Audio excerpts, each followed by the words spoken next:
Bringing the cheer to young and old, meek and the bold. Rich or friendly, all caroling. Words of the cheer, ring in the air.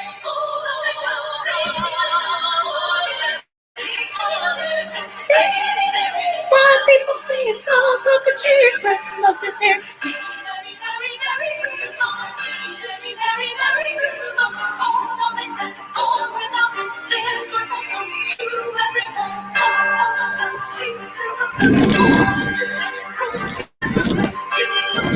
Bringing the cheer to young and old, meek and the bold.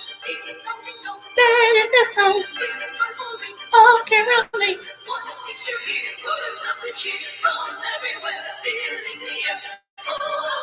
How gaily they're ringing out there.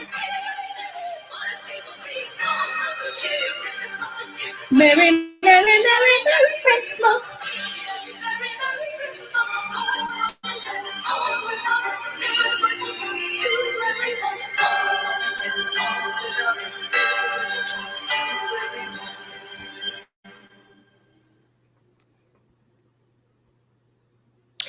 Yes, yes, yes, yes, yes, yes, yes.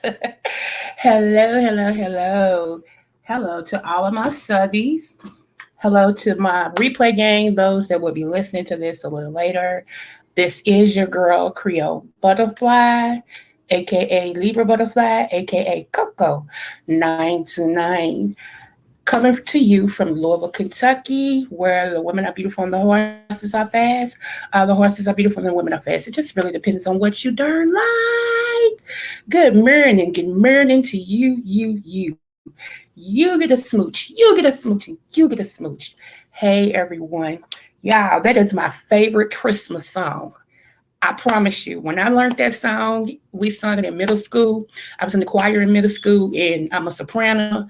And when I first heard that song, I'm like, oh my goodness, I love that song. I really do. So that's my favorite song. Everybody out there on songs, but that's my favorite song. I just love how the independent, like you could hear the sopranos and the altos and the tenors and how it just gels together. And I don't know, it's just invigorating. Anyway, y'all, good morning. Happy Friday to you. I got some stuff I want to say real quick, and we're going to get out of here. Okay. Um, First off, happy birthday to anybody celebrating a birthday this month. We're almost close to a new year, y'all. And I hope you've checked your what is the thing we did to where you see if you kept your goals, how close you was to your goals, okay? And if you didn't get a chance to complete all that you wanted to do this year, you're still living. Put it on your board for next year, your vision board. Thank you, Lord. You brought it to me. Put it on your vision board for next year and just do it. Just do it. We're not trying to accomplish anything. We are accomplishing things, okay? Um, so let me tell y'all what had happened with me. Um, y'all know I had a contract for my own business. I had a contract that I was working, and we had to submit days for 2023 that we needed off. Okay. And I submitted 2 dates for February, one being for when I go to court about my daughter that was murdered, and the other one because my mom is having some procedures done, and I have to be there to take her and make sure, she's okay and stuff like that. So I submitted my 2 days. Now, mind you, I told you it was in February, right? We're still in December, right? Okay, so I get a call, an intercom call that I have a meeting at 1 yesterday. Okay. And I was like, okay, I ain't think nothing of it. I'm like, okay. So we go downstairs, we're on the elevator, we're talking and all this and stuff. We go downstairs, we go into a conference room. When we go into this conference room, she said, well, How do you think things is working? Now it blindsided me, y'all. I'm like, huh? Like for real. I feel like Scooby Doo, like, "Roo?" And I said, you wouldn't have brought me down here to find out my opinion. So you tell me how it's going. See, what you can't do is sit there and talk to me like I'm Boo Boo the Fool, not having it. And y'all, I had never been a part of a business that people flat out lie. Y'all, when I tell you, I know I passed my test yesterday because everybody and anybody who knows me know I hate a liar. I hate, though, you don't really understand. I hate a liar. You know, most people, I hate people that lie and they go, no, that's my number one thing. When once I peg you as a liar, that's what you are to me. I don't care. It could be snowing outside and you can tell me it's snowing. I won't believe you until I look for myself because you're a liar.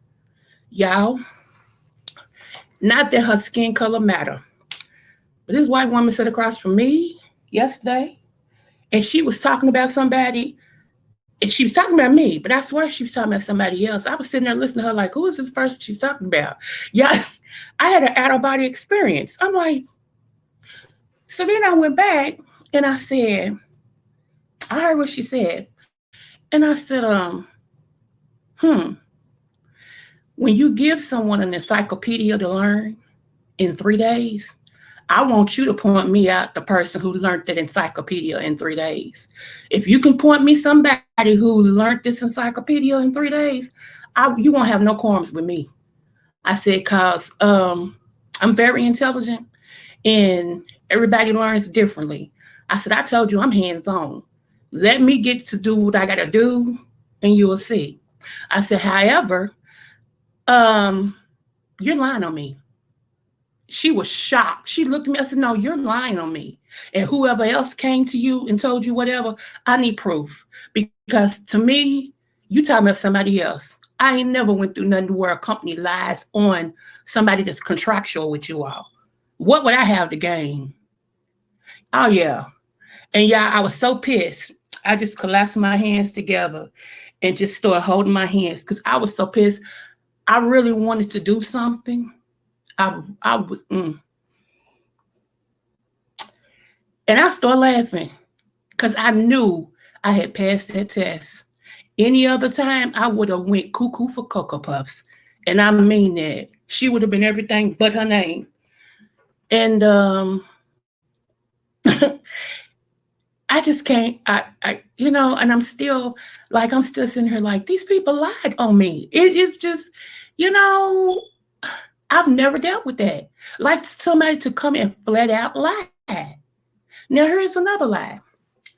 Because it's a certain type of position, you have to sign in, right, through a computer. Okay. So she said, and you missed a meeting for the new project that we're doing, and it's a training. She said, Wade said you weren't there. I said, okay, I don't care who told you I wasn't there. He lied too. I said, you throwing these names out at me don't make me change my mind. Y'all lying on me. I said, all you gotta do is go back and look at the computer. I said, I signed in and I was a part of the Zoom. I signed in because you got to sign in and put your code in. I signed in. She gonna say, no, we didn't have no record. How you not have no record that I signed in and my face showed up on the screen as being in the meeting? Okay. Okay.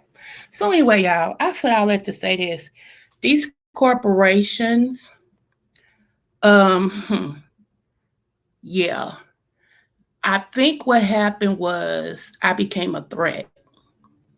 And when you become a threat, I'm telling you, and I ain't trying to be funny, even when it came to slavery, white women were some of the most diabolical people to black women, and period.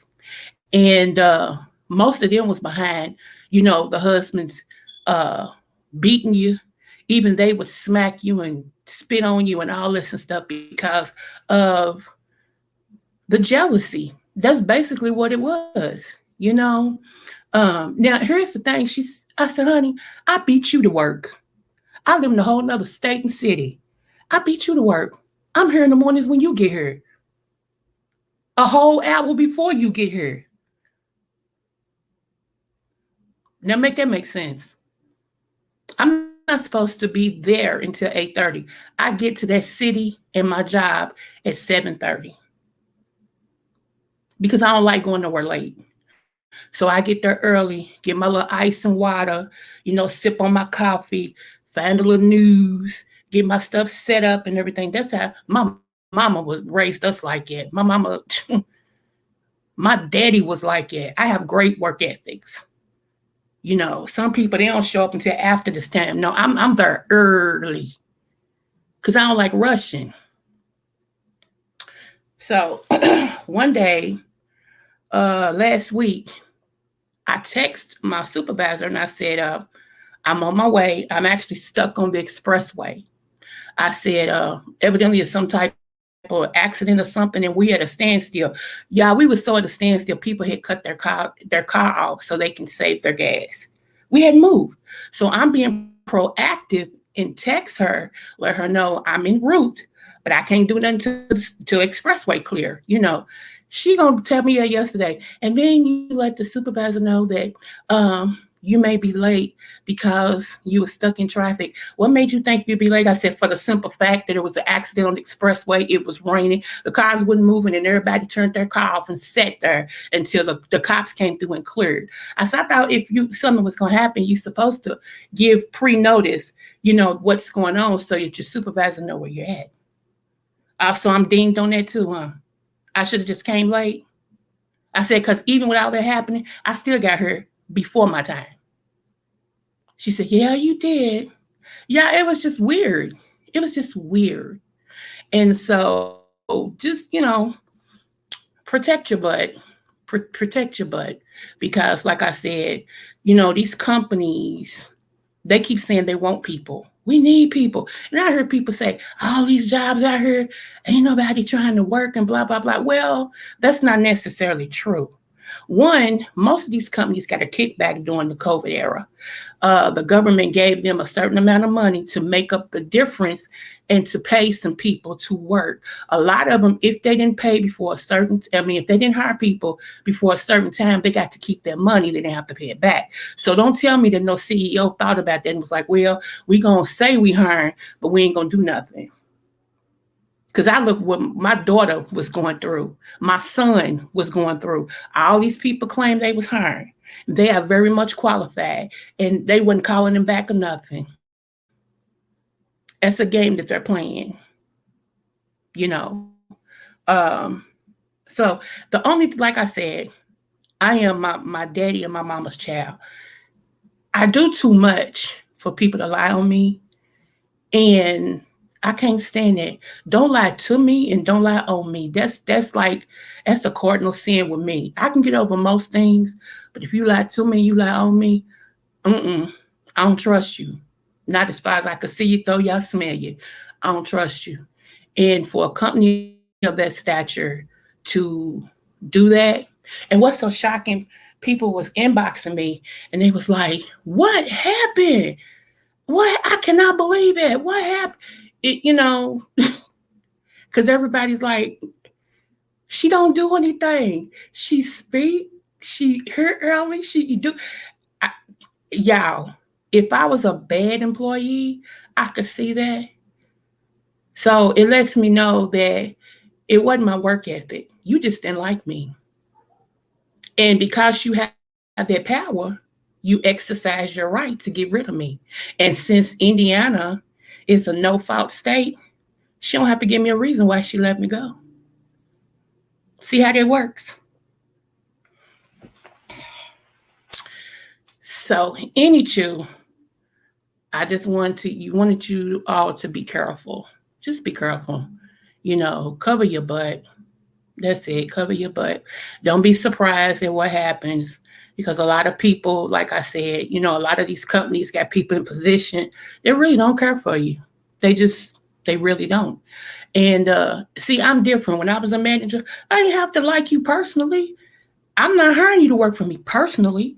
I'm hiring you to do a job. And as long as you do your job, that's fine with me. See, but I'm different. I'm very much different. Uh, they kept on asking me, and this was red flag number one. Shout out to Fabe. This was red flag number one.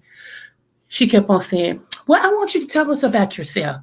I want you to tell us, your hobbies, what you like, um, about your family, and all this and stuff. Why I gotta tell y'all that to work here? That's personal. I'm not here to be personal. I'm here to get a check." And I was like, and I told her, I said, I'm not really that keen on opening up my personal life to where I work at. And she asked me again, well, we just want to know a little bit more about you. Okay.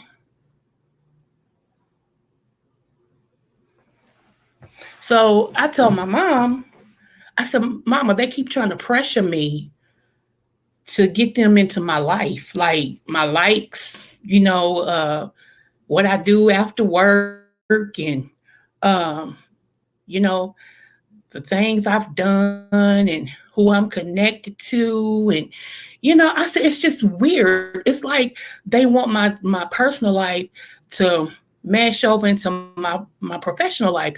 I don't do that. I don't do that. Personal is personal, professional is professional. We don't cross the two. And I just didn't understand what the purpose was of y'all knowing my personal business. I don't get that. So that was red flag for me. I'm like, wait a minute, y'all. What you say? You keep trying to work with someone else when you're no. See, you missed the whole thing. You weren't listening. I said I had a contract for my own business to be a part of that company. So anyway, so yeah. So that was red flag number one, y'all. Um, and then it took me an hour to get to the place every day, and then an hour to get home. God forbid if they're doing something on the highway or the expressway, then we're stuck. Um, my main thing is, y'all, I just can't believe people lie. Like, and I know it's naive, but I ain't never had no company to just sit and directly lie on me. I was sitting there like, huh? Yeah, I felt. Yeah, it took me like, huh? Do who? So, anywho, how you gonna ding me for requesting 2 days off of my contract for February and we in December? February now. That's more than 30 days away. I did everything right and she still let me go.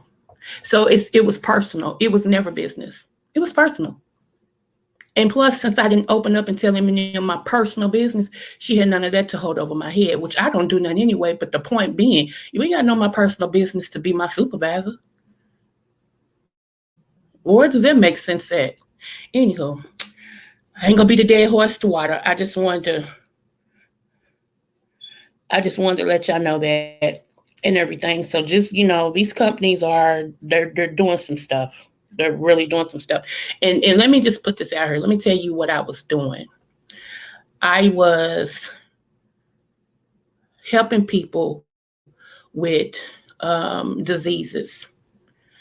One of the things I did was code for different diseases, research what medications would best help them to sustain their life. Um, what else did I do? Um, had to count up the dosage amount for each person that was suffering with the disease that I covered, right? So that right there, y'all, is already a mental thing because you have to hear people and look at their case um, with what they're suffering with, and you have to go in and do diagnosis codes and calculate the formula on what they should take and how much of it and when. I had to contact and be one-on-one with the pharmacies um, to make sure that these people received their medication. If they didn't, it's a lot of stuff that I was doing. But however, I went to school for medical. Okay. Actually, I got a degree in medical office specialist. Yeah, I didn't know that, did you? Well, yeah, it's another degree I got, medical office specialist.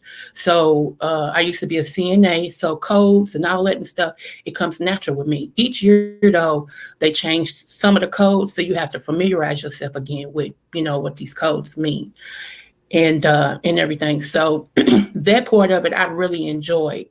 And but sometimes it's not the job itself; it's the people on the job.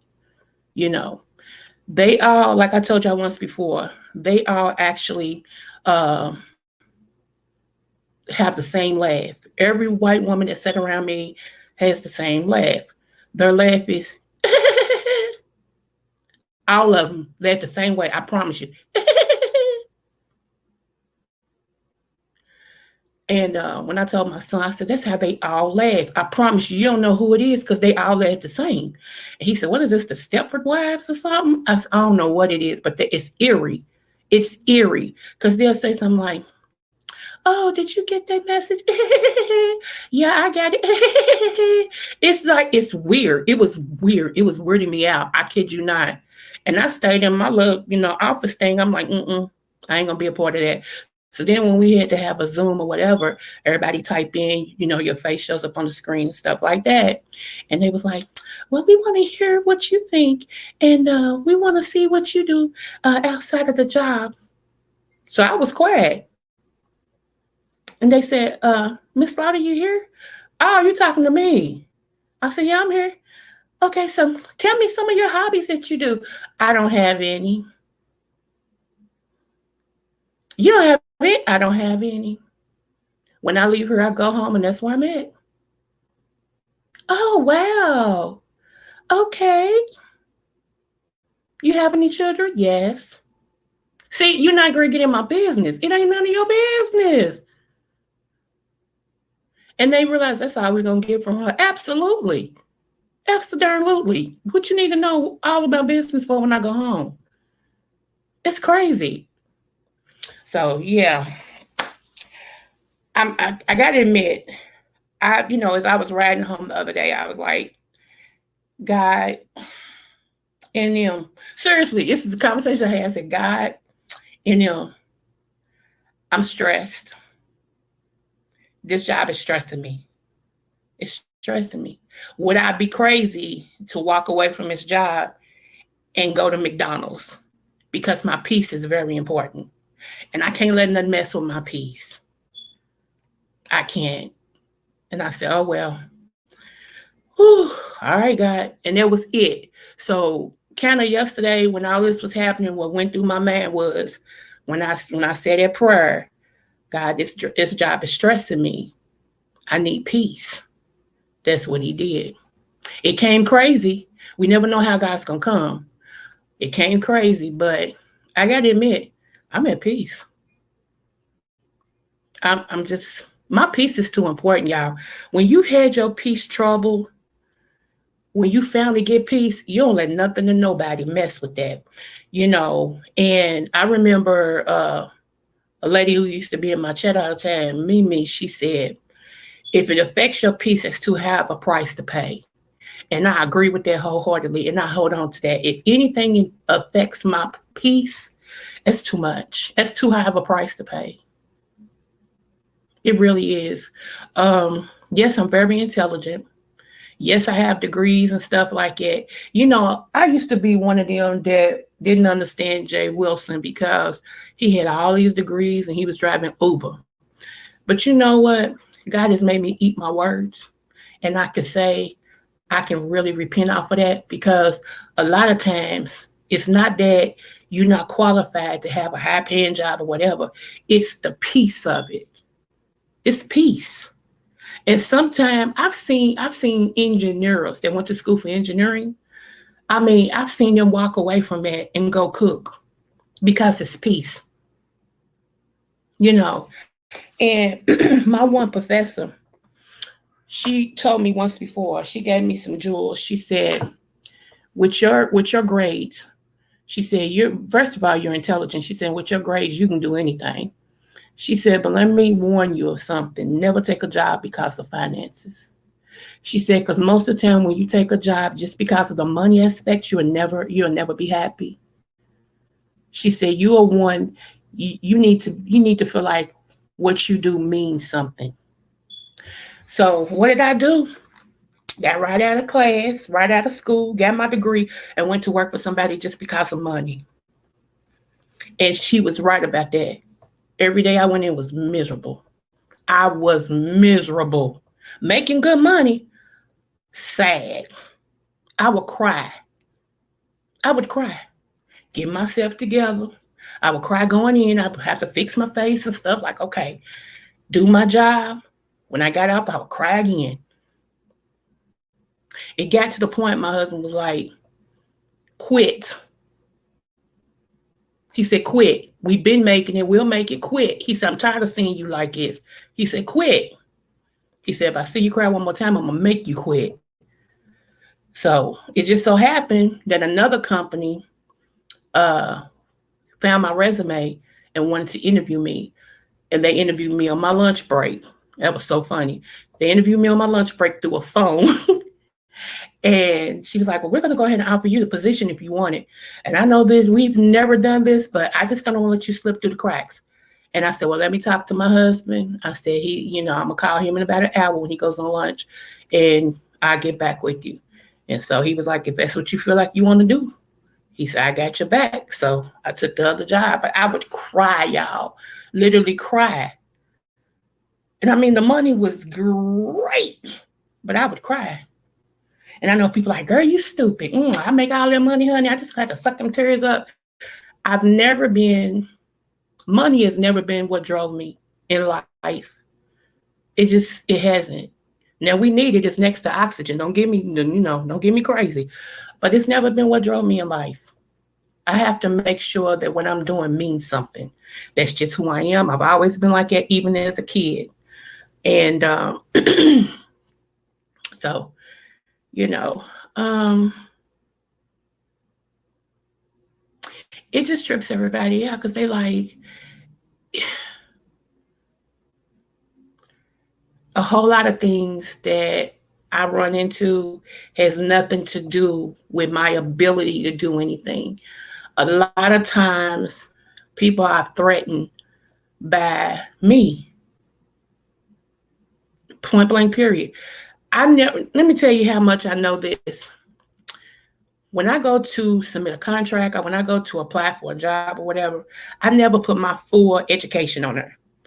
I always go bachelor and I stop right there. I never go all the way to the doctorate or, anything. I just go bachelor. That's it.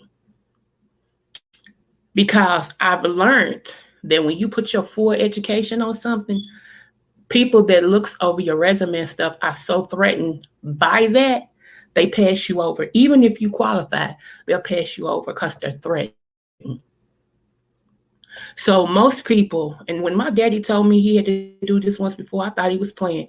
Most people, when they apply for positions, they dumb themselves down so as not to be a threat to the hiring people. That's weird, but that's just the way that we roll. That's the way people are. They look at your resume and they already see that you're about your business because they see the jobs that you hold. So they know you can't be stupid to hold these certain positions. So they're wondering, well, how much education does this person have? So don't put on there you have a master's or a doctorate and all that and stuff. You better not. Honey, they're offended. They get offended really, really quick. So I've mastered the dumbed down resume. I put the bare minimum on my resume. So where you get it, I got experience, but I'm up to be taught. Now that's crazy, but that's true. You know. So anyway, I just want to, my mom, if I can be honest, my mother is my shero. And the reason why I say that is because my mother kicked the door down where the court system is in Kentucky. Uh, my mom was one of the first blacks, and she's a black woman, was one of the first blacks who started working in a position at the courthouse. And I remember my mom, when I was younger, coming home some days crying because of her immediate supervisor uh, was racist against her. And I never forgot that, to see her cry, just knowing that she has to go to work, because she got mouths to feed and bills, but will come home because this lady named Phyllis was so racist that, and she was the only black in their office, the only one, but she stood her ground. So to see my mom work, okay, let me try to get it together. And I want you to understand this. My mother worked 35 years for the court system. Okay. 10 of those years, she had a part-time job. So yeah, she worked a part-time job for 10 years while working for the courthouse for 35 years. Okay. She leaves the courthouse, go full-time on the second job. Okay. When she left the courthouse, she got her retirement. Now she's full-time on her second job. For them to call her and say, we need you back. We know you retired, but we need you back and we'll make you platinum. She said, let me pray about it. So she calls me. Because for some reason she trusts my word. She calls me. And she's like, I don't know what to do. I said, well, Mama, they can't fire you. You retired. So even if they get rid of you, you still got that check coming in. I said, but you have to make up your mind. Do you want to drive where you driving at? Or do you want to go back down to what you know? So she went back to the court system as a supervisor this time, okay? So she worked there 5 more years. Then she retired altogether and she got bored. So the second man in charge in Kentucky came to my granddaddy's church and pulled her to the side and said, we need you. She said, I don't do no courts no more. I don't have my share. He said, no, you'll be working directly under me. She looked at him. She said, let me think about it because I ain't got used to my retirement. And he said, well, get back with me. She said, you know what he just said to me? I said, he wants you done. She said, yeah. I said, well, ask him what type of money he talking. If you think you want to do it, go for it. She calls him back. He told her, just put in the application. I already told them when your name come across, go ahead and give you your start date. So now my mama's working yet again for the second man in charge in Kentucky. So you can't tell me, honey, I work ethic. That's why I said she's my shero. My mother had me at 15. At 15, we was in the projects. And at the time, my grandmother was living, and she was helping my mother with me. I basically thought my grandmother was my mother, But if I say that I'm not proud of what my mama has accomplished, I would be lying. Because I really am. Even my daddy, he used to work for GE. He used to work at all these places. And he ran up against racism. So what did my father do? He created his own business. He became his own multi-business person. He's like, nah, I ain't gonna keep on letting y'all dictate to me what to do. And he went out on his own. My daddy had a degree in decorating. My daddy had a doctor. When he died, he had 2 doctor degrees in 2 different areas. Uh, Also, he was a ninja. He also was a well-known martial artist. He trained celebrities. He used to go across country, in other cities and countries and, all this and stuff. he spoke 7 languages, wrote 7 languages. So I don't come from no slouch. My parents wasn't slouch rather. So our work ethic, we got it honestly, you know. So I don't know what my next move is, to be honest. I have no idea. But I told the Lord, whatever He say, I'm okay. I'm okay. You know,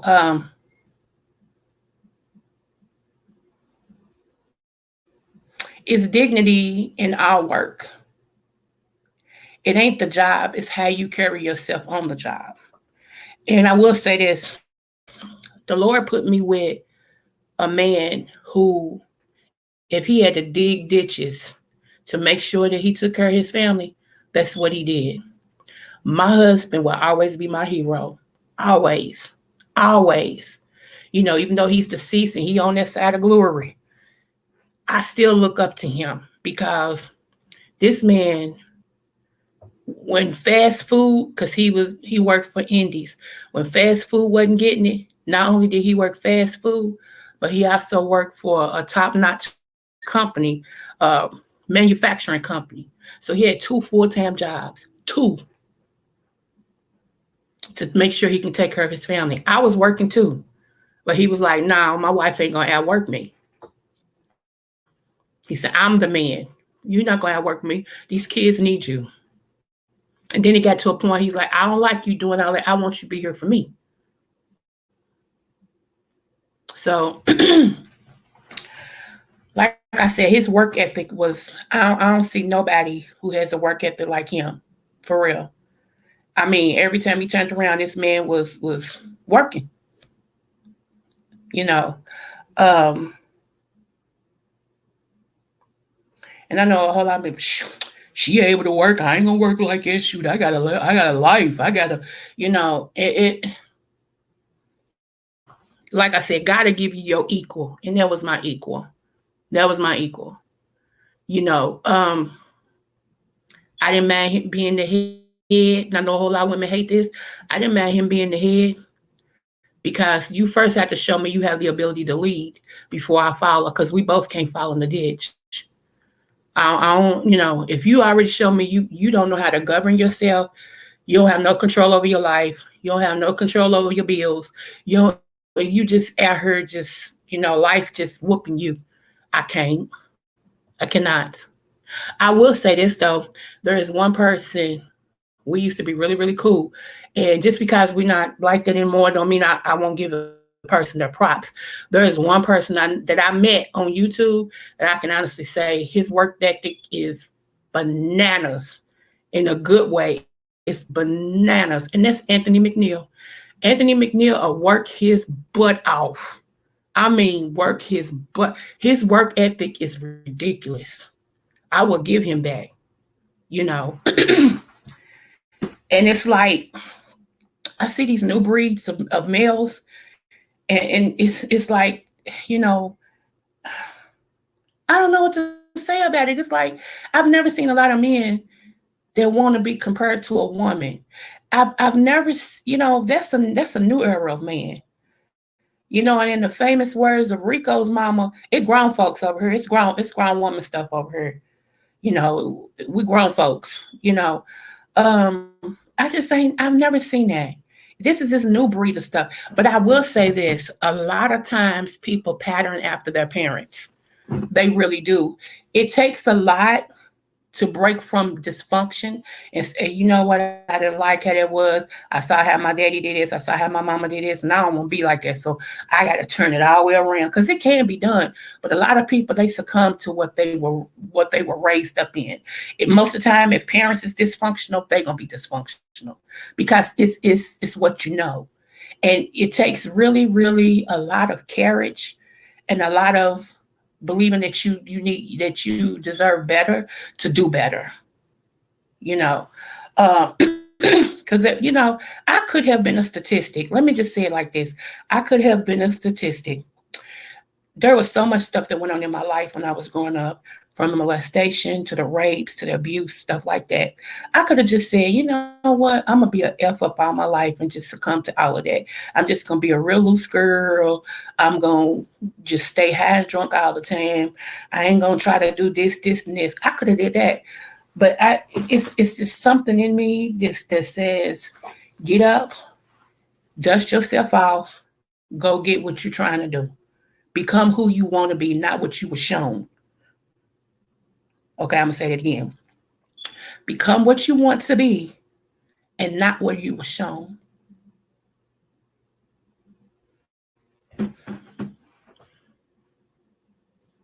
So, yeah. And I see these young women now, they think it's cool if a man cuss them out. You know, I just be hearing a lot of stuff. They think it's cool if a man cuss them out. Oh, he loved me because he said, you better get your mother up and blah, blah, blah, blah, blah, blah, blah. And now I kick your mother. Oh, they just think it's just so much love. Oh, he just loved me. They choke him up. Oh, he only did it because he loved me. When did we slip back into the 40s and the 50s? I don't get that. I don't get that. And I just recently, somebody just recently called me, was telling me about this situation I'm talking about, cause he choked her, he loved her. Okay. That type of love I don't need. Well, no, I gave him my check because, blah, blah, blah. Really? Oh. See, here's my thing. Call me old fashioned, but I can only go back, okay, with the man I was with for the last 30 years. So, y'all, when I talk about this, I'm talking about what I'm going to say about my husband. Before he became my husband, he never asked me for nothing. Nothing. If anything, he asked me, can I have a cup of water? That was it.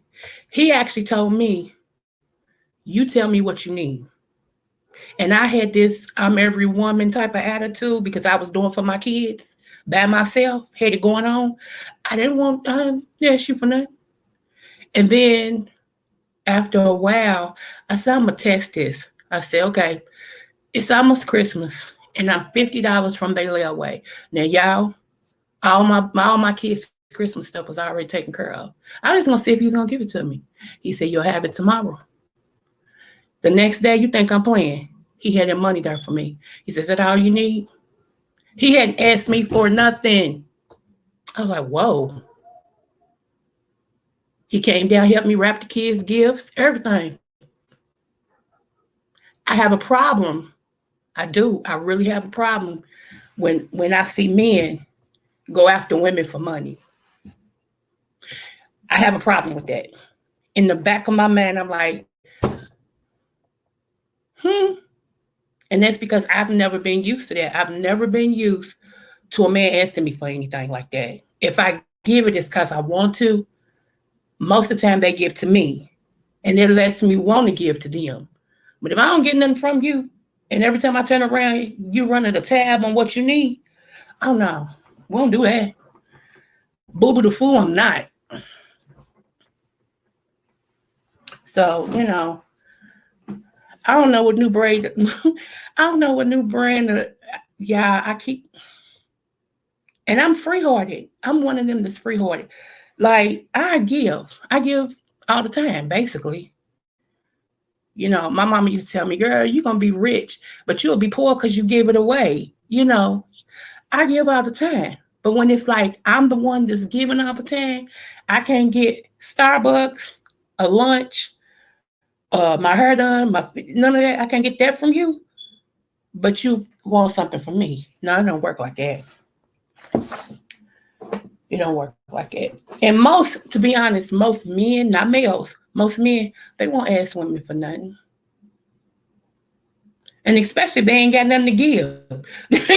They ain't gonna ask you for nothing. They be like, oh, what I look like as that woman, and she taking care of her household and all this.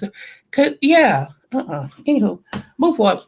So I'm just saying, I don't know about this. That's why I stay where I'm familiar, because these new breed of men, I ain't seen nothing yet. Like, well, let me take it back. Lord, I'm sorry. Take it back. I'm gonna leave it alone because see, I've been a lie, and I don't want to lie. I don't want to lie. I don't want to lie because I got to admit some things is impressing me right about through here. But anywho,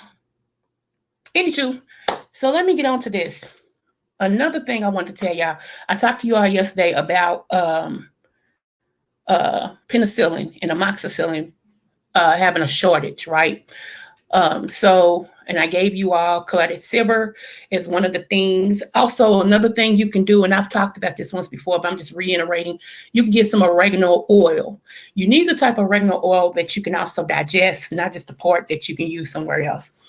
Uh, Oregano oil is a heated oil too, so don't just try to put it in your mouth because it'll burn. Okay, oregano oil, um, it helps with ear infections.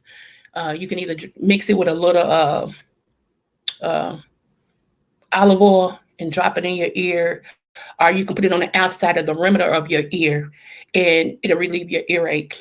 It's also good for stomach aches. It's good for it's an antibiotic, antiviral. Um, it helps sinus infections. It helps uh, your gut. It also helps with circulation. Olive oil has so many things that it fights, y'all. That's one of the things that we really need to keep. So when you get olive oil, you want it to at least be 70% uh, where you can take it. And I would get 2 bottles because also, let me tell you this, also with olive oil, you can clean your house. Yeah, it kills germs. So what you do is you get olive oil, you mix it with warm water or hot water, shake it up, and spray it on your things and wipe it down. That automatically kills. Um, so a lot of people do that. And a lot of people put in their mop water to go over their floor. Not a lot because you don't want to slide on your butt, but enough to kill some things. So um, oregano oil, I say olive oil. Oregano oil is the oil of the people. Seriously. And you can get it from Amazon. I'm gonna show y'all which one I get. Wait a minute. Let's see. Pull it up as we speak, y'all. Mm-hmm. Oh, I'm excited because I get to talk to my counselor tonight. Even though I'm a counselor, I have a counselor, and I'm excited because I love our relationship. So,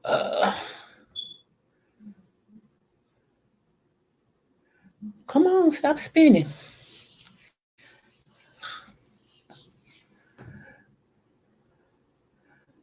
y'all.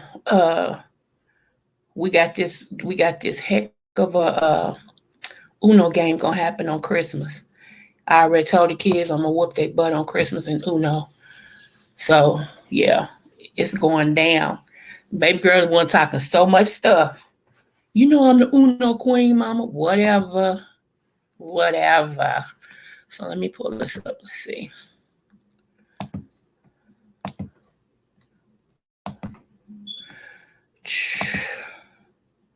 Let me see. Okay, y'all, can y'all see this? I hope you can. All right. Go learn to do. All right, so this is oregano oil. This is the one that I have because a lot of times I get inboxes and people like, well, which one do you get? So this is the one I have.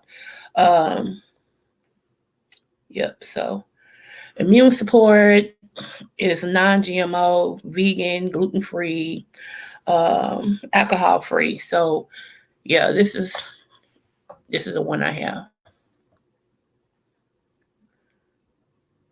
See, I got 2 bottles of this. So, and let me see. Let me tell you what all. Okay, I mentioned some of that.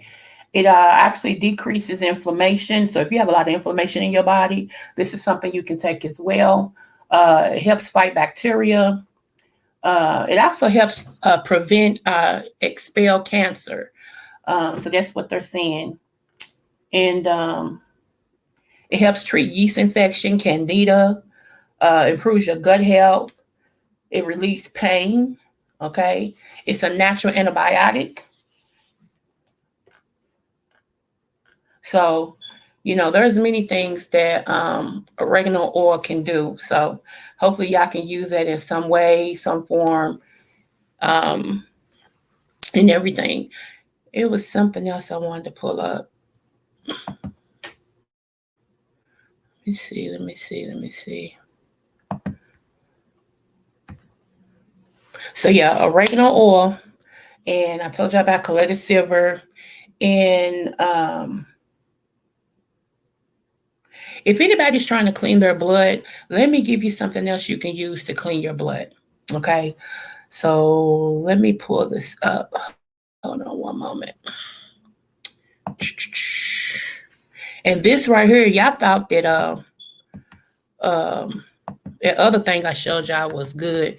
You ain't seen none yet.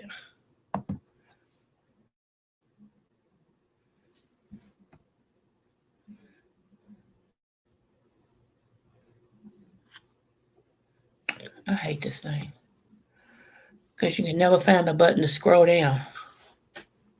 Okay, there we go. All right. Ooh, my stomach is growling. I need to eat.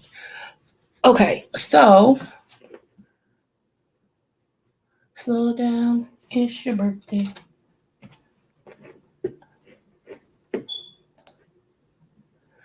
Okay, I'm going to show y'all. I'm going to show you. Okay. Okay. So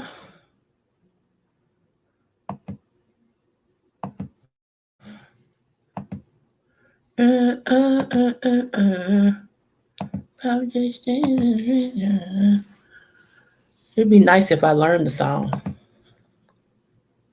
Okay, y'all. Here's the next one. It's called Neem. Neem is a powerhouse. It really is. Neem also cleans the blood. It's a blood cleanser. Uh, it can be an insect repellent. It treats malaria, diabetes. It helps with the heart, any skin diseases you have. Um, Again, neem is thunder. It's really thunder. So um, I have the neem powder. I don't have the pills. I have the powder. And once a week, I was doing it every other day, but I've changed it to once a week now. So once a week, I mix my neem, like a little bit of my neem, because that stuff is strong. I mix a little bit of my neem with some cranberry juice, no sugar cranberry juice, cranberry and pomegranate.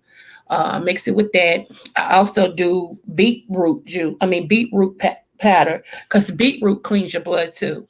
So I mix that with that. Shake it up really, really, really well. I don't put a whole lot of juice in it because I'm trying to get the herbs. So I shake it up really, really well and I drink it. And so it goes to your system. It starts to clean your system. Now, if you really need your blood clean, you need to do this every day, twice a day. And you need to do it every day, twice a day for 14 days. And your body will start rejuvenating with your new blood. Okay. So neem is something that will help you, you know, sustain. So most of the time, kidney issues or diabetes or whatever, if you use a blood cleanser, it's easier on the kidneys. It also helps the liver because sometimes our liver needs to be detoxed. A lot of times the liver be compacted with the stuff that we eat, especially if you eat a lot of beef or fast food. Your liver is like packed, you know. And even though you may have a bowel movement, it's not the cleansing that you need. What else? If you eat corn, if you eat a lot of corn, or just corn, period. I know corn doesn't digest. Corn actually goes in whole, comes out whole, because it's a feed food, meaning that that's what they feed the animals to make them bigger. So, if you wonder why, you're still gaining weight or retaining the weight, even though you're eating corn, vegetables, whatever. Corn is one of those feed foods. It's a grain, and it makes you it just makes you cold. And I know a lot of people ain't paid attention there, but I guarantee if you eat corn today, you'll still be pooping corn for 2 days.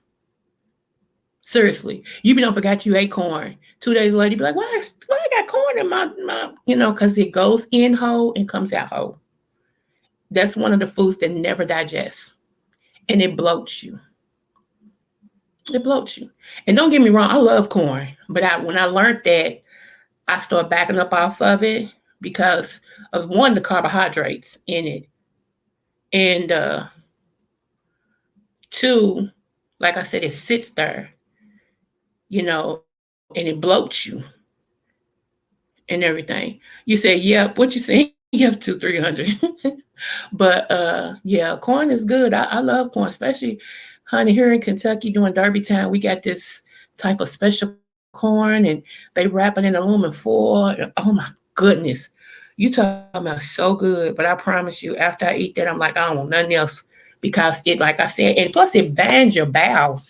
It's like I can't believe I'm up here talking about bowels, but yeah, it bands your bowels. You be like, but yeah, corn not digesting. Oh yeah, yeah. So you like corn? You eat corn?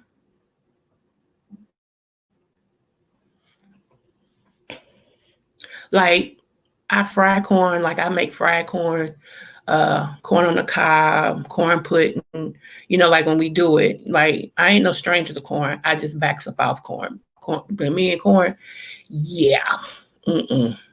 It's a lot of things. Yeah, okay, so I have conditioned my body, right? You all know I lost over 100 some pounds, right? So I have conditioned my body on eating.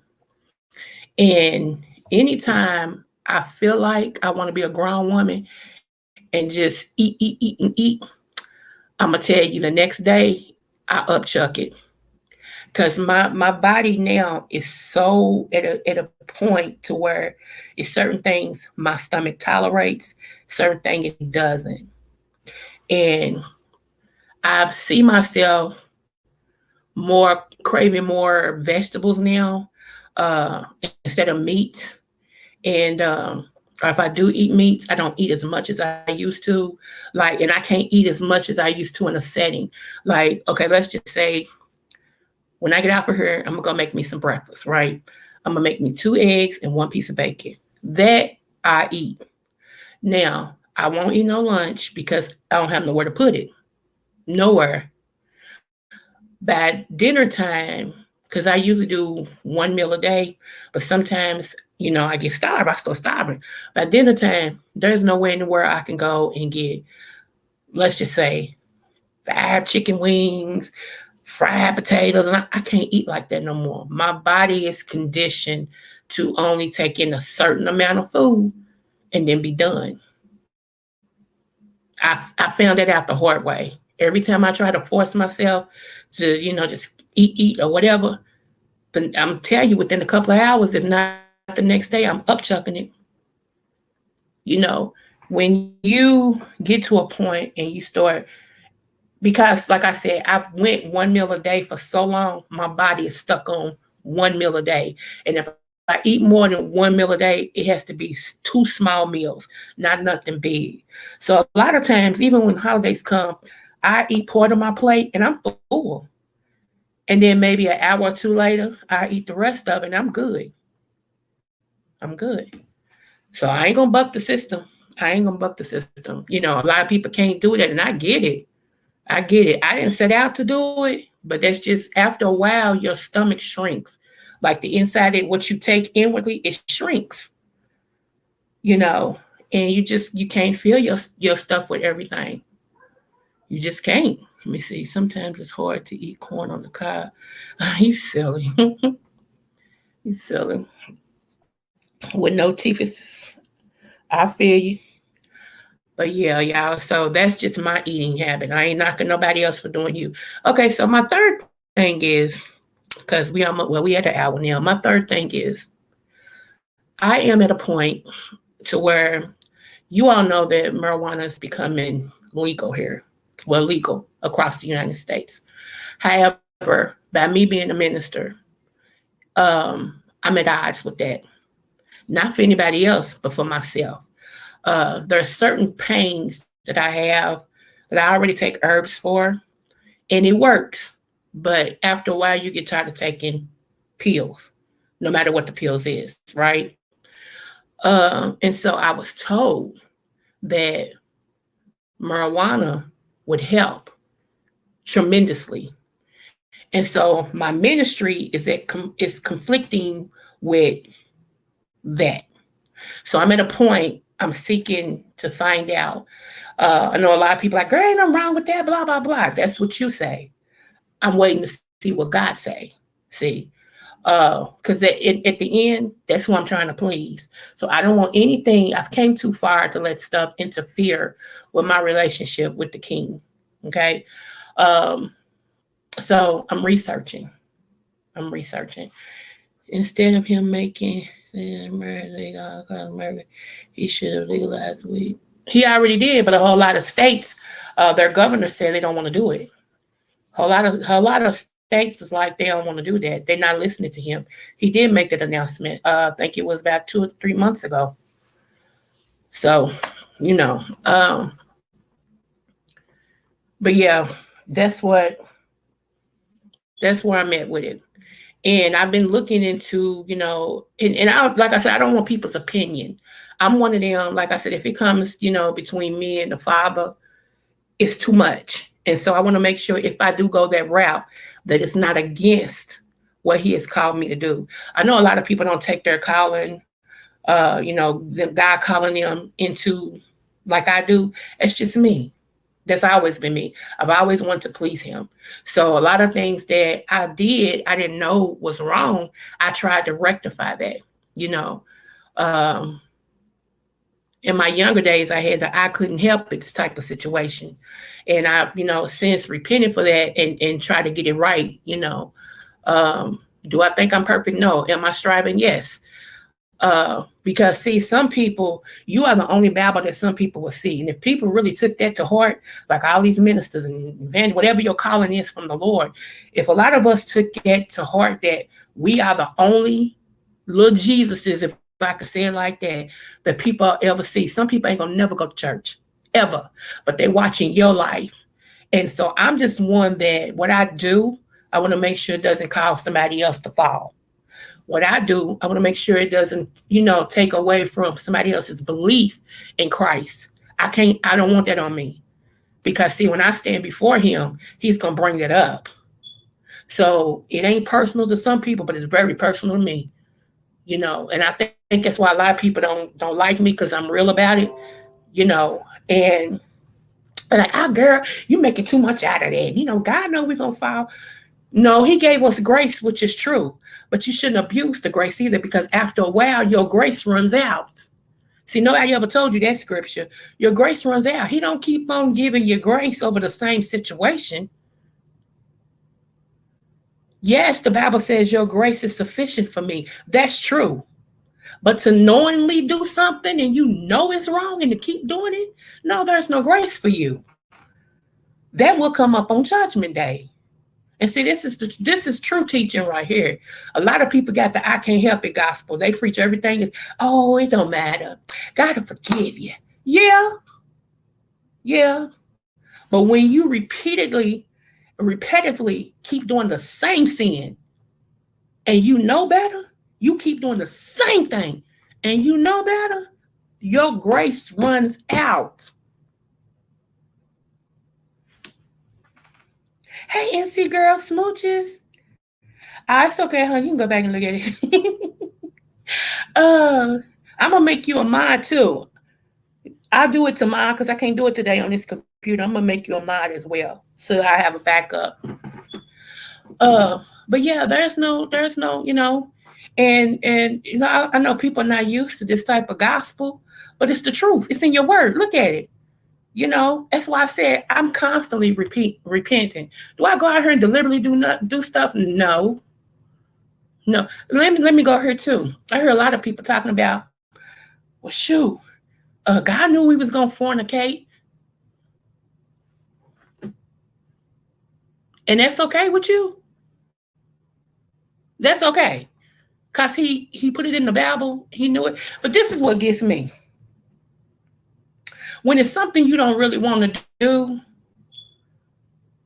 you find fault in the word of God. When it agrees with something that you're doing, you agree with the word of God. I've heard people say, well, homosexuality wasn't in the Bible because they just created the Bible in 19 blah blah blah, 18 blah blah blah, 15 blah blah blah. And so before then, okay, let me go here with it. The stuff you know to do this in the word you don't do. Hello. Okay, let's just say that that's true. Okay, let's just say you telling the truth. Okay, but then when you scan down and you go to Exodus and it gives you the things you're supposed to do, the 10 Commandments, one being fornication, another being adultery, another is covetousness. I mean, we can go on. Honor their mother and father. We can go on. Okay, all of those. So those ain't right either. Okay, I got it. I understand. Well, I look at it like this. I look at it like this. I'd rather follow it and be wrong on this side of the earth than die and be wrong on that side of the earth. See, because this is how I look at it. Even if I'm not right, the word of God is. Me not liking what it says, like when I was out here screwing and wasn't married, that's fornication. I was wrong. Lying on somebody. Come on now. That's wrong. We don't want to touch those things because it offends people. It offends our friends. It offends our family. And, I'm going to look like this. I'm going to look like that. I don't care how I look. I love everybody. I didn't write it. But don't be trying to make wrong right. We ain't doing that one. We're not doing it. I ain't going with it today. I didn't go with it last week. And I dang sure ain't going to go with it tomorrow. And I'm at this point. If it makes me your enemy because I stand on the truth, then I'll just be your enemy. That's how I look at it. If it makes me your enemy because I tell you the truth, see, we got to put our big girl drawers on and we got to stand in our stuff. Even if it's wrong against me, wrong is wrong. I've never seen a lot of people go with the majority because the majority is sin. Majority is sin. Y'all majority gonna fall off a cliff together? Is that how it works? I don't follow nobody 100%. Nobody. Trust me. If you're wrong, you're wrong. I can like you and still not do everything you asked me to do when it's wrong. So, people get mad at that. Oh, well, it is what it is. It is what it is then. And a lot of times I hear people say this too. Well, if it's about all that and you follow the word so much and all this stuff, why are you going through what you go through? Because the devil don't mess with his own. Come on, God. The devil don't mess with his own. When you a kid of the devil, when your father is the devil, he don't mess with you. Only the ones that belong to God does he affect, does he go after. When he know that your faith is in God and you standing in God no matter what, you don't want to go through much persecution. But everybody, you be seeing people like, well, dang, that person don't treat nobody good. And they got all the money in the world. Dang, that person don't, they don't never go through nothing because they belong to the devil. He ain't gonna mess with his kids. Are you crazy? It's tight, but it's right. It's tight, but it's right. I'm serious.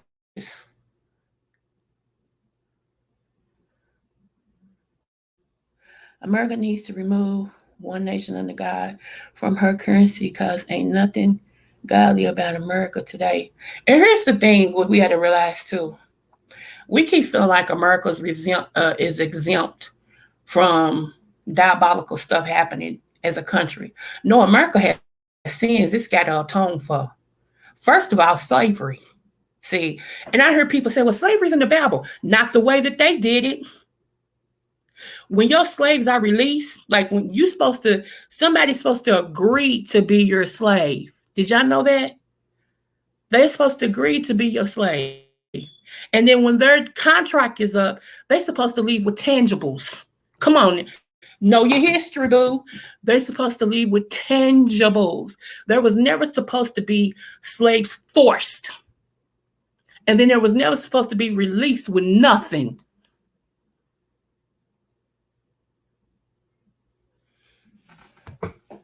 Hmm. Hmm. I ain't going today. Didn't go yesterday. I ain't going tomorrow. I'm telling you. That's what a whole lot of people ain't getting. Well, slave is in the Bible. Yeah. But it's supposed to be agreed upon. You ain't supposed to force nobody into slavery. And then when their time is up, they supposed to leave with tangibles, money, food, property. What do we leave with? A bad understanding? Nothing. When they released the slaves, they didn't know what to do. They didn't know what to do. They ain't have no shoes, no food, no nothing. They pushed them off the land because they was pissed because slavery was abolished. Some of them begged to come back because that was their only way. That's all they knew. Then you had some that got together and built a village and start thriving and becoming this mega stuff.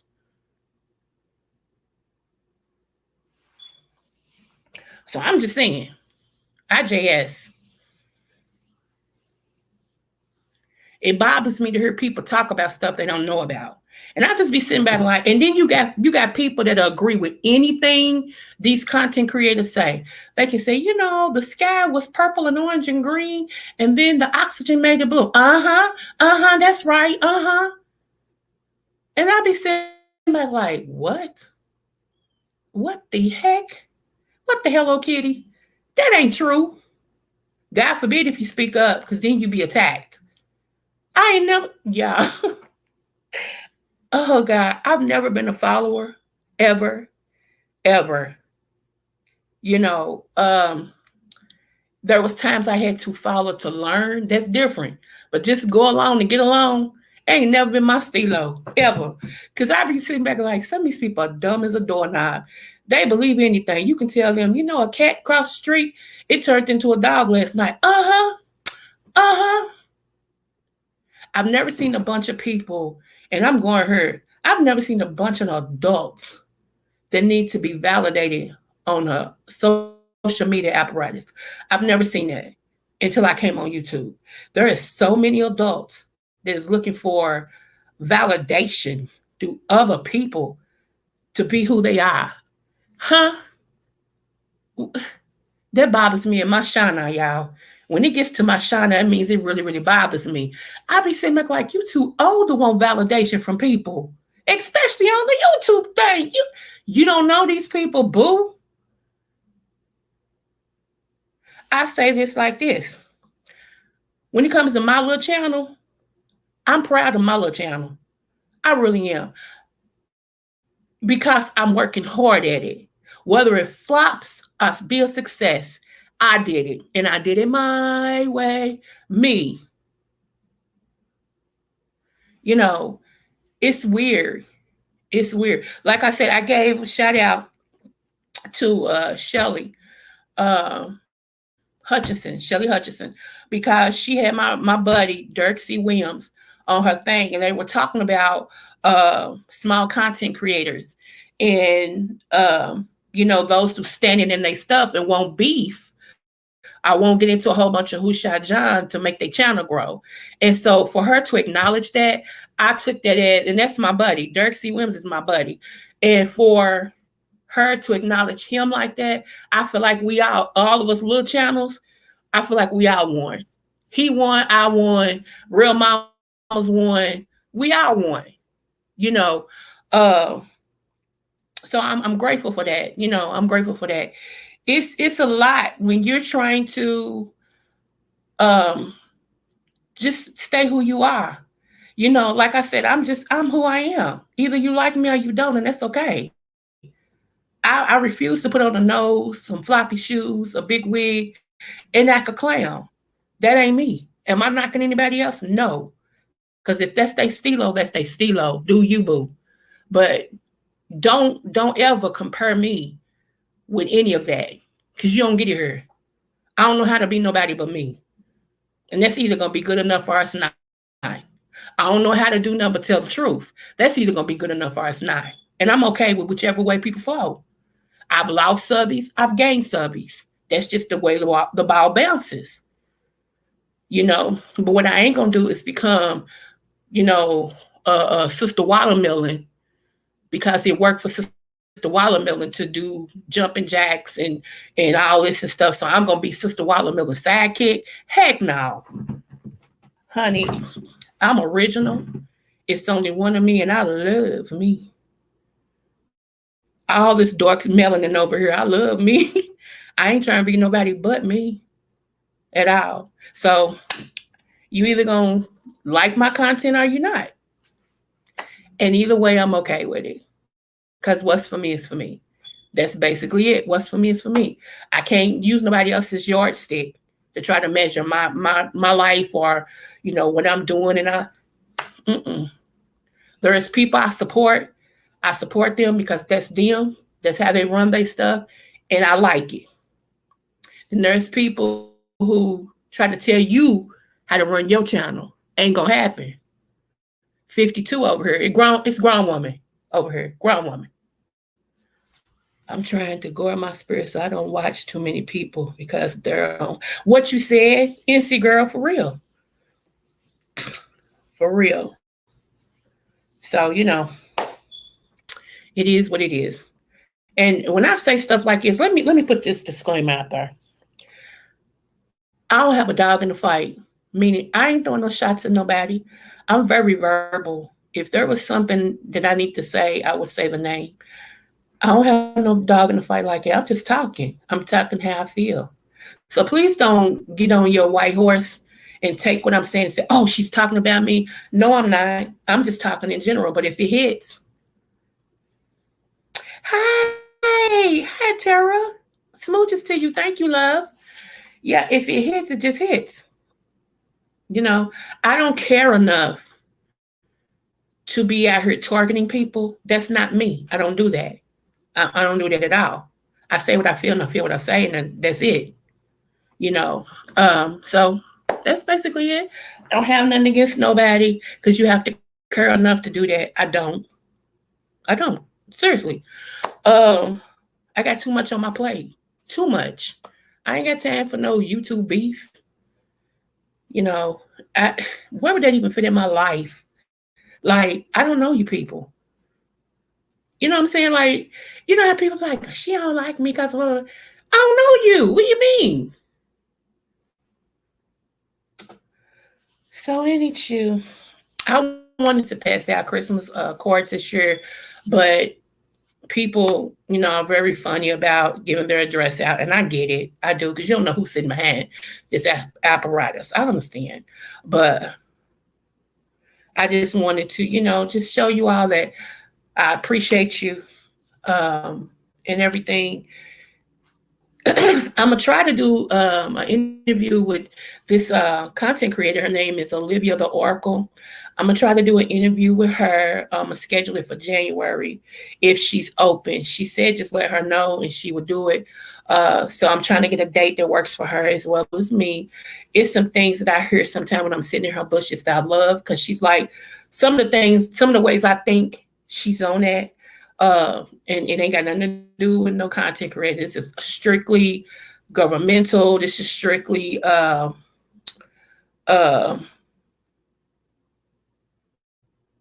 biblical wise and stuff. So yeah, it has nothing to do with nothing like that. Like I said, I'm a very mental person. I like to be stimulated mentally, and I love conversations that's going to get me there. So a couple more people I do want to interview. I had tried to interview QB. He never got back with me because to me QB is fascinating. I love his laugh. I really do. I could be in a bad mood and hear QB laugh, and that changed my whole thing. People like that got power and don't know it, and so I wanted to interview him. Um, but like I said, hopefully in January, me and Miss Olivia can get together and do, a little interview and stuff. Because like I said, I like some of the stuff that she say. I'm not always over there, but when I am, I'm intrigued. You know, uh, I did want to interview the BBK, but BBK said, she had a bad experience on YouTube, and I get it. I told her, well, I understand. But shout out to BBK too. BBK is intelligent, and some things just trigger me mentally, and I'll be wanting to know a little bit more about situations, um, and everything. So yeah, but we're gonna have a ball. I'm already getting it lined up for 2023, and we're gonna have a ball. So I hope you guys will come in, and if y'all have any questions, y'all can ask and stuff like that. Hopefully, I can drop my link and let you come up and ask if you want to. When I interview people, I don't have any disrespect at all because I feel like they're coming into my home. And if you're in my home, you're safe. I don't care what other people like about you or dislike. You're safe when you come here. So I will have my mods to block you. We ain't timing out. We blocks on site. Our block game is strong. Trust me, we're strong. So yeah, I'm looking forward to that, y'all. Hopefully, I have more information for you all. I really want to interview, believe it or not, Just Kimmy. It's some stuff that Just Kimmy has done that it makes me think. So I would love to interview her too. I don't know if that's gonna be possible, but whatever. Um, and it's some more people. I ain't gonna say everybody, but it's some more people. 2023, I am gonna bring the realtor back on here. For those of you all who want to buy a house, or those of you all who want to sell a house, she can give you some information on that. Um, TJ, the credit guys coming back because it'll be the first of the year. And everybody want to boost their credit and all this and stuff. So he'll be back to tell us what to do, how to write those letters, stuff like that. So we're gonna get it moving. And I want to say I'm praying for anybody who did that FTX thing or FXT. Twitch killed himself because he lost a whole bunch of money in that. And I'm kind of glad God never allowed me to do it. I had people tell me about it and it sounded good, but now I was like, don't think it's for me. And when I got the notice that, no, I don't want you to do it, I didn't do it. And I'm so glad I didn't, um, and everything. So I'm praying for anybody who did buy into that and lost money. That's sad, but I'm praying for you guys. Um, it was something else I was going to do. Oh, I'm bringing on a nutritionist. I'm bringing on a nutritionist.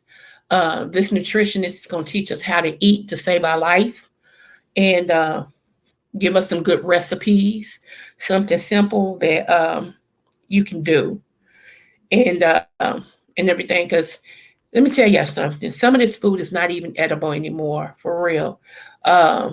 It's just not. They have manipulated the food so much, y'all, that you're wondering why. Okay, let me tell you what. Okay, I never told y'all this, so here, listen to this. And I know some of y'all ain't gonna believe this, but check this out. Chicken, okay? And I'm a chicken girl, but chicken affects your joints. And I'm gonna say allegedly, no. Okay. Have you ever noticed that after you eat chicken, you stiff? When you eat wings, you really stiff. Like you be like, why my joints hurt so bad? Why am I?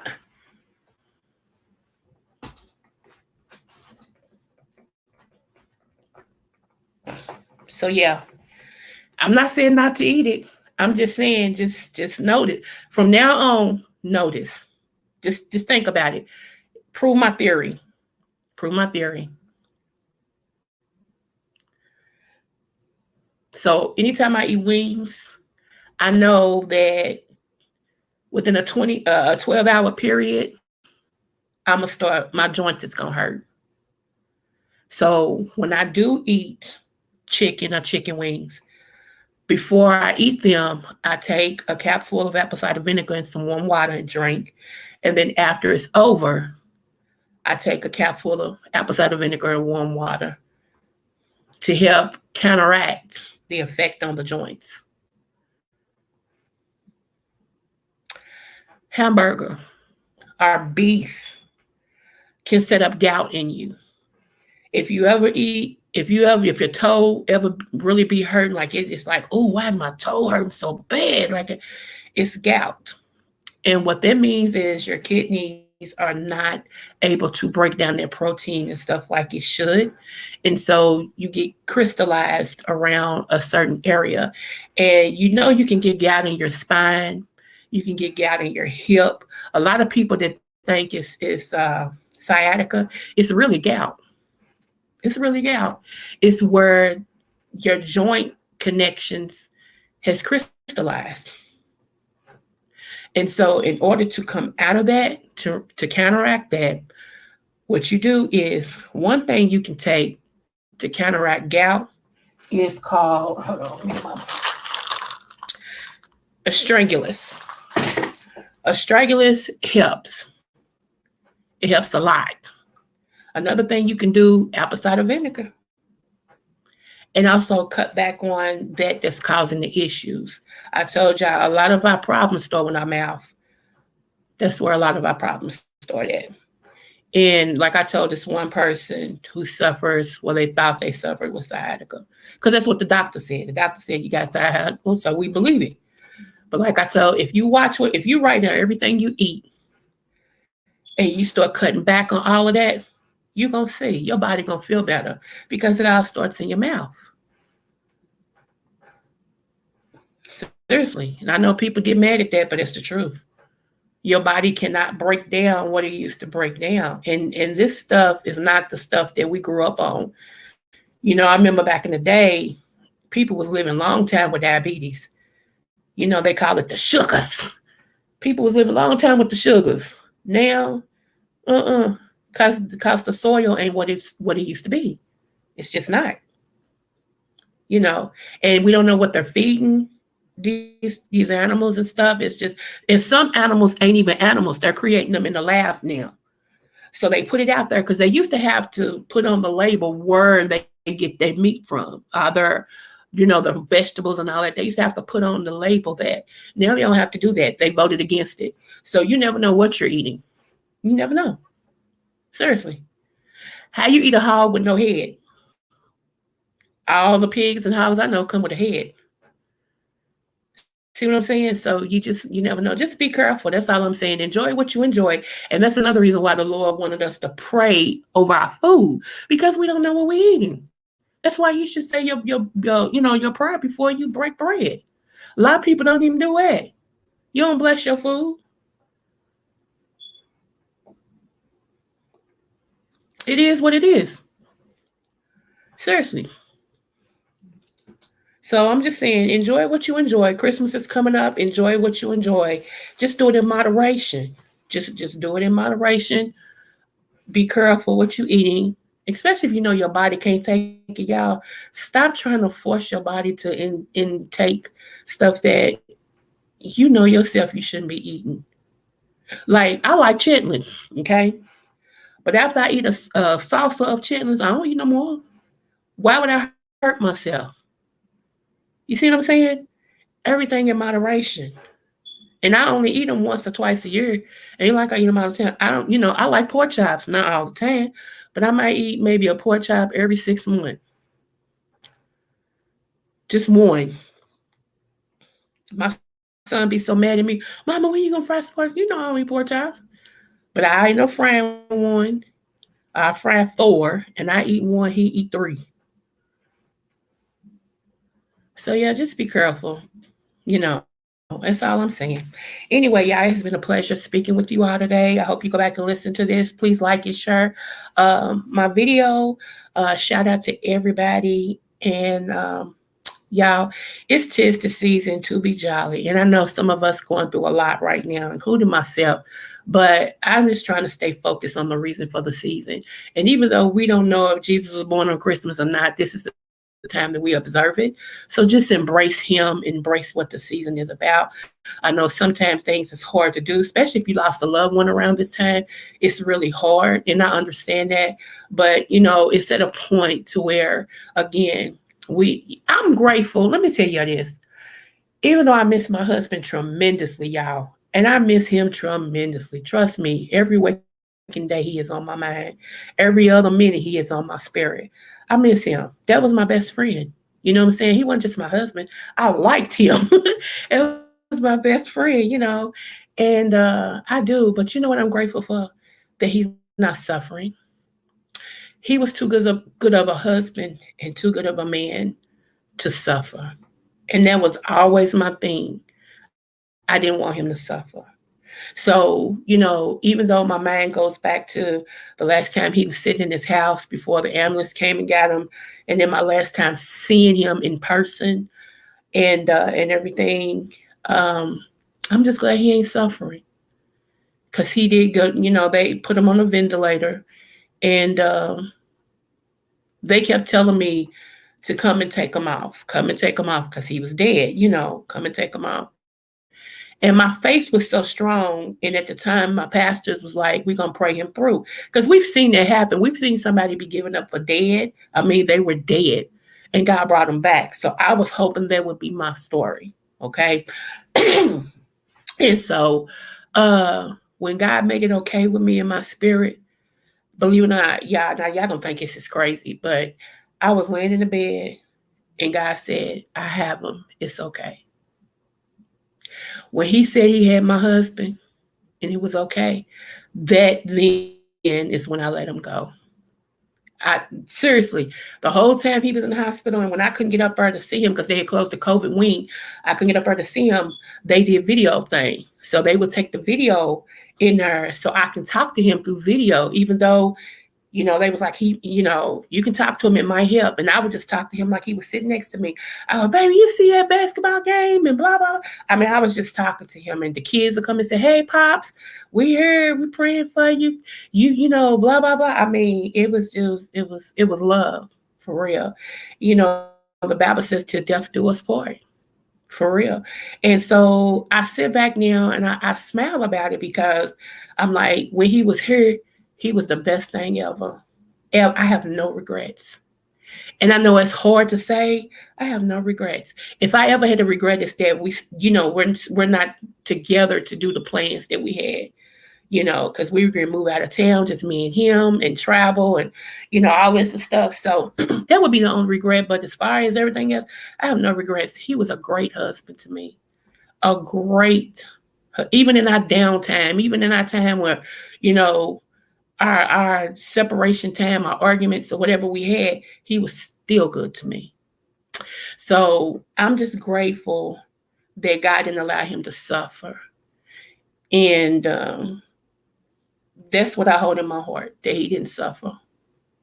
As soon as we took him, believe it or not, as soon as we took him off the ventilating machine, he passed away. As soon, like they took that tube out, and everybody was in the room, and I seen his chest go. I said, my husband's gone. And she said, not that soon. I said, my husband's gone. And she looked at him and she felt his chest and put the scope on it. She said, oh my God, he's gone. Let's call it. I watched every breath, everything. As soon as I was sitting right there holding his hands. And I told him, it's okay. It's okay. She took that thing off him. He said, that was it. That was it. So I have no regrets. I have no regrets. We did it the way we wanted to do it. He said, to death do us part. And so we did. So, I went through my grieving stage, and I think sometimes I probably still get mad when I see some of my friends that still got their husbands, they got married around the same time we did. But then I think about it, and I'm like, you know what, God, I still love you because you didn't let my husband suffer. You just didn't. So, and that's why I can embrace now, like the seasons, because at first I hated all seasons, all holiday seasons. But then I'm like, okay, he did it. He did it. So, to anybody out there that may be grieving, don't grieve the memory of your loved one. Yes, we would love them to be here in the flesh, but count up the cost. Think about it. If they were here, would they be suffering? And when you love somebody, you have to love them enough to let them go. And what I realize is I just have to build on what we had and make it help them make me go further. So, and I know y'all sit up there saying, well, that's easier said than done. I'm not saying it's gonna be easy. I'm not saying it's gonna be easy at all. But I will say this, it'll be worth it. Because you don't want to grieve them so much to where their memory becomes a burden. You know, my husband came along at a time that I needed him. He became what I needed. So the woman that you see before you has a lot to do with who he was to be. Excuse me, point blank period. So I won't throw that in his memory. I won't make his memory none and void by just being so can't do that. Can't do that at all. So I'm just saying, I know everybody grieves differently and I get it. Trust me. But if anytime you sit and you think, just listen back on my words. Love, but let it go. Because they're not coming back. They're not. No matter how much we will them and want them, they're not coming back. And even if they could, I don't think they would. Seriously. So that's just it. All right, y'all. Love y'all. Y'all be blessed. Have a great day. Smooches.